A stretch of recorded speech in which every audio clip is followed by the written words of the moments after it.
Brought to you by V-Guard, co-powered by Sensodyne and Vimal.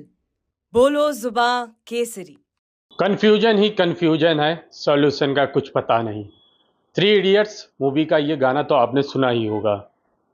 ये गाना कैसरगंज की राजनीति पर एकदम सटीक बैठ रहा है। कैसरगंज में इस समय कन्फ्यूजन ही कन्फ्यूजन है और सॉल्यूशन किसी को पता नहीं है। हालांकि बीजेपी ने एक सॉल्यूशन निकालने की कोशिश की है।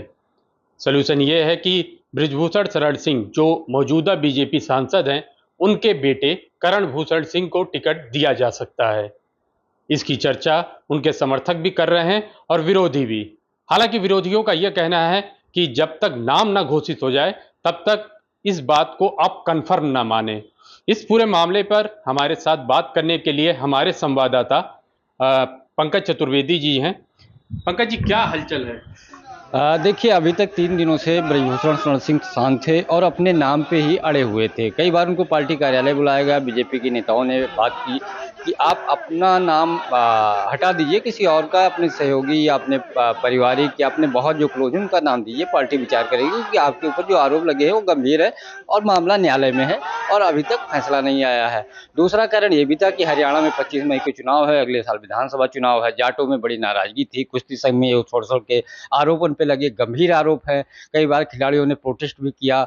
अभी जल्दी जब चुनाव हुआ कुश्ती संघ का, तो अपने करीबी संजय सिंह को इन्होंने अपने समर्थकों, क्योंकि अधिकतर वोटर इनके थे, तो जिता दिया। तब भी प्रोटेस्ट हुआ और खिलाड़ियों ने जो है सम्मान वापस करने की तब बात की। हालांकि उस समय उस चुनाव को एक तरीके से स्थगित कर दिया गया और एक कमेटी बना दी गई और कहा बाद में इसको देखा जाएगा, जांच का विषय है। अब खबर आ रही है कि बृजभूषण शरण सिंह, जिसको लेकर के भारतीय जनता पार्टी पहले से ही अडिग थी कि आपको टिकट नहीं मिलेगा, वही खबर आ रही बृजभूषण शरण सिंह को बड़ा झटका मिलने जा रहा है। हालांकि उनके परिवार के ही उनके छोटे बेटे जो करण भूषण शरण सिंह है, उत्तर प्रदेश के कुश्ती संघ के अध्यक्ष भी हैं, उनके नाम पे सहमति बनती नजर आ रही है। खबर ये आ रही है अंदर से कि सुबह करीब 7:30 बजे उनके पास दिल्ली से एक बड़े नेता का नाम गया, जिनके वो बेहद करीबी माने जाते थे और जो उनका नाम हमेशा जब बीजेपी की मंथन होता था, कैंडिडेटों के विचार को लेकर के बैठक होती थी, तो आगे करते थे। तो कई लिस्टों में उनके नाम बाहर हुए, लेकिन शायद उन्हीं बड़े नेता का उनके पास सुबह फोन गया। उसके बाद उनके समर्थकों में एक तरीके से जो खबर है वो पूरी तरीके से फैल गई और समर्थकों का उनके घर बिश्नोहरपुर नवाबगंज में पड़ता है, तरफगंज विधानसभा में, वहां जमावड़ा हुआ और उनके छोटे बेटे जो करण भूषण शरण सिंह हैं, उनके नाम पे सहमति बनती नजर आ रही है। और बाकायदा सहमति तो बीजेपी की तरफ से बीजेपी ऐलान करेगी कि कौन नामांकन करेगा, पिता नामांकन करेंगे या बेटे।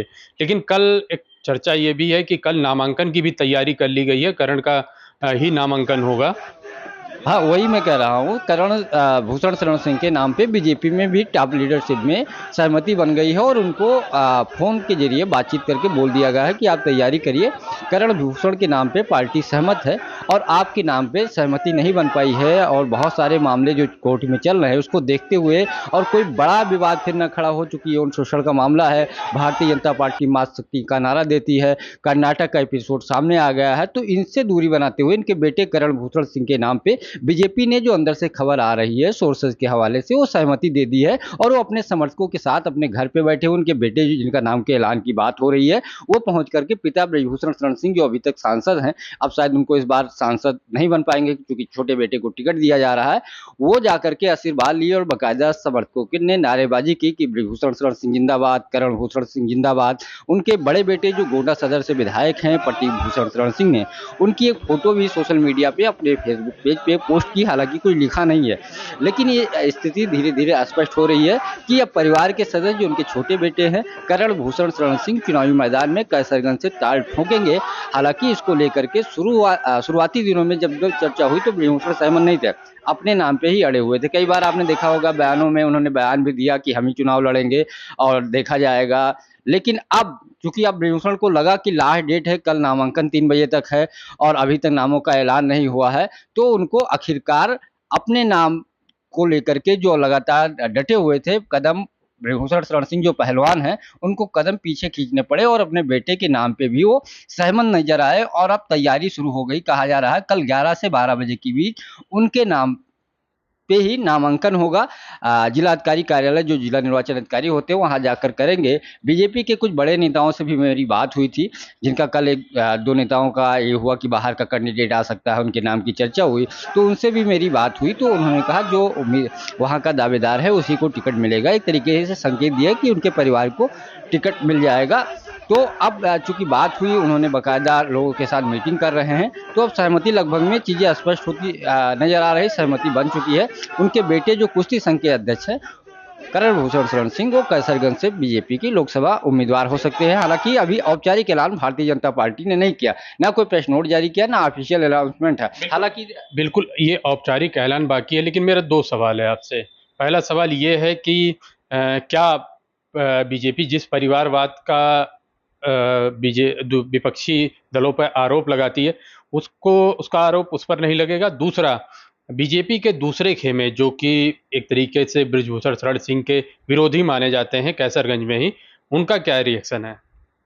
हाँ, देखिए उस तरीके की अंदर खाने तो विरोध है, लेकिन कोई खुल करके उस तरीके की चीज़ें सामने नहीं आ पा रही, क्योंकि जो भी दावेदार थे, आपने देखा होगा प्रेमनयन पांडे का नाम आ रहा था, अजय सिंह का नाम आ रहा था, लेकिन उस तरीके से खुल के चीज़ें सामने नहीं आई।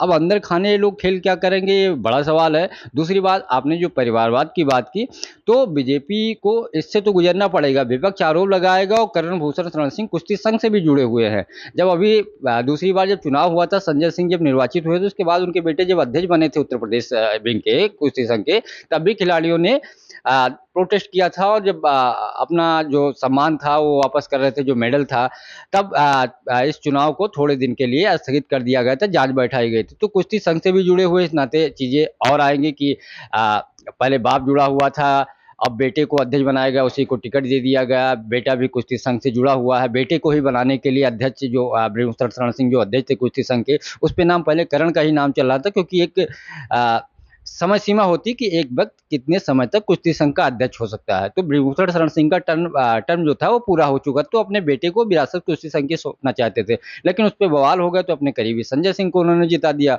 बेटा करण भूषण शरण सिंह है, अध्यक्ष है, दामाद भी कुश्ती संघ में है, जो बिहार का रहने वाला है। तो ये तो चीजें चलेगी। दूसरा, दो तीन चीजें बहुत बड़ी है।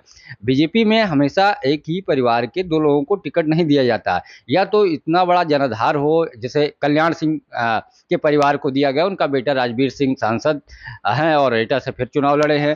कल्याण सिंह के पोते संदीप सिंह उत्तर प्रदेश सरकार में मंत्री भी हैं, विधायक हैं।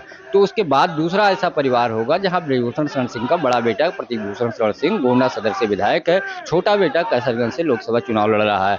आपने देखा होगा एक बीजेपी के बहुत बड़े नेता हैं, नंबर 2 की हैसियत रखते हैं मोदी कैबिनेट में, उनके दूसरे बेटे लखनऊ से बहुत तैयारी कर रहे थे चुनाव लड़ने की, लगातार चर्चाएं हो रही थी, लेकिन चूंकि एक बेटा राजनीति में है, तो दूसरे बेटे को टिकट। आप बात राजनाथ सिंह जी की कर रहे हैं? जी बिल्कुल, दूसरा बेटा जिस तरीके से सक्रिय है, लखनऊ की राजनीति में अहम भूमिका निभा रहा है, राजनाथ सिंह का पूरा चुनाव प्रचार देख रहा है, लेकिन राजनाथ सिंह ने दूरी बना ली कि परिवार, मेरे बेटे अगर दो राजनीति में आएंगे तो एक परिवारवाद का आरोप लगेगा, क्योंकि पंकज सिंह बहुत पहले से राजनीति में है और संगठन में काम किए, तो उनको दूसरी बार विधायक हैं। लेकिन तीसरे नाम को लेकर के राजनाथ सिंह स्वयं ही, जो खबर है कि उन्होंने मना कर दिया कि नहीं, अभी नीरज को संगठन या बीजेपी का काम करने दीजिए, जब आएगा समय तब देखा जाएगा। तो वो अपने दूसरे बेटे को चुनाव में नहीं लाए, स्वयं सांसद है, इस नाते उन्होंने दूरी बना ली। अब शायद पहले ऐसे नेता होंगे जो क्षत्रिय वर्ग से, जिनके दो बेटे राजनीति में होंगे, एक विधायक है और दूसरा बीजेपी से कैसरगंज का सांसद के लिए उम्मीदवार बीजेपी घोषित करने जा रही। तो परिवारवाद का आरोप लगेगा। ये कितना दम है बृजभूषण शरण सिंह में, ये चीजें स्पष्ट हो रही है कि इतने दिनों से मामला लटका हुआ था, 24 घंटा से बचा है, और उनके बेटे को ये जो उनके समर्थक दावा कर रहे हैं, जो उनके पास फोन गया, एक वीडियो भी आया जिसमें बृजभूषण शरण सिंह बात कर रहे हैं, उनका बेटा जाकर के जिसको उम्मीदवार बनाने की बात हो रही है उसने पैर छुआ, तो एक तरीके से उम्मीदवार लगभग फाइनल हो गया। नारेबाजी हो रही है लोगों से, चुनाव प्रचार के लिए कल बोल दिया गया 11 बजे नामांकन होगा। तो शायद ये पहले व्यक्ति होंगे जो एक बेटा विधायक है, दूसरा सांसदी का चुनाव लड़ रहा है। तो ये देखिए कितना, मतलब बीजेपी में बड़े नेताओं से भी आगे बृजभूषण शरण सिंह निकल गए। बिल्कुल दबदबा कायम वाला। इस पे सपा की क्या रणनीति होगी? सपा पूरी नजर बना के रखी हुई थी, उसने भी अभी तक कैंडिडेट ऑफिशियल रूप से नहीं घोषित किया है, तो सपा की क्या रणनीति?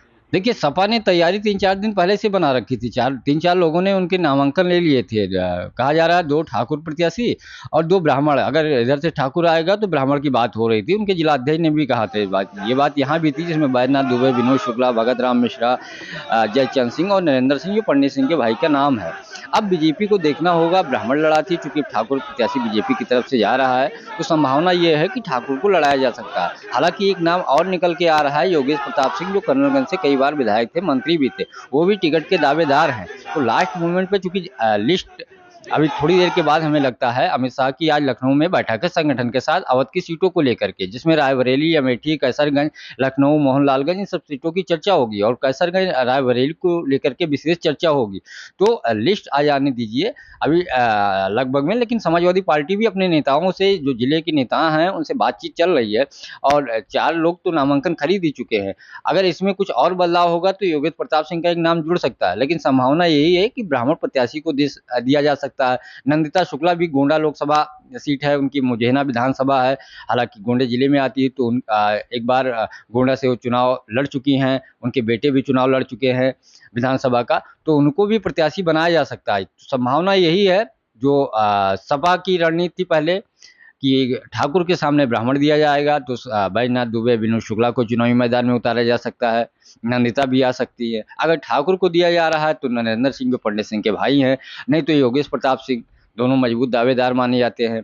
तो इन दोनों में से एक नाम पर सहमति बन सकती है। हालांकि समय कम बचा है, तो ऐसे में समाजवादी पार्टी के जो कई और दावेदार थे वो पीछे हट गए, क्योंकि अब मुश्किल से 20 को चुनाव है और आज 2 तारीख है और कल नामांकन होगा। उसके बाद 48 घंटे पहले जो है चुनाव प्रचार थम जाता है, तो 15 से 16-17 दिन बचा, तो बहुत सारे लोग पीछे भी हट सकते हैं। लेकिन समाजवादी पार्टी की यही रणनीति होगी कि मजबूत और जातीय समीकरण को फिट करते हुए उम्मीदवार का ऐलान वो भी करेगी और अभी थोड़ी देर में ही उसको बोल दिया जाएगा कि आप तैयारी पूरी करिए, आपको ही चुनाव लड़ाया जा रहा है, लिस्ट चाहे जब आए।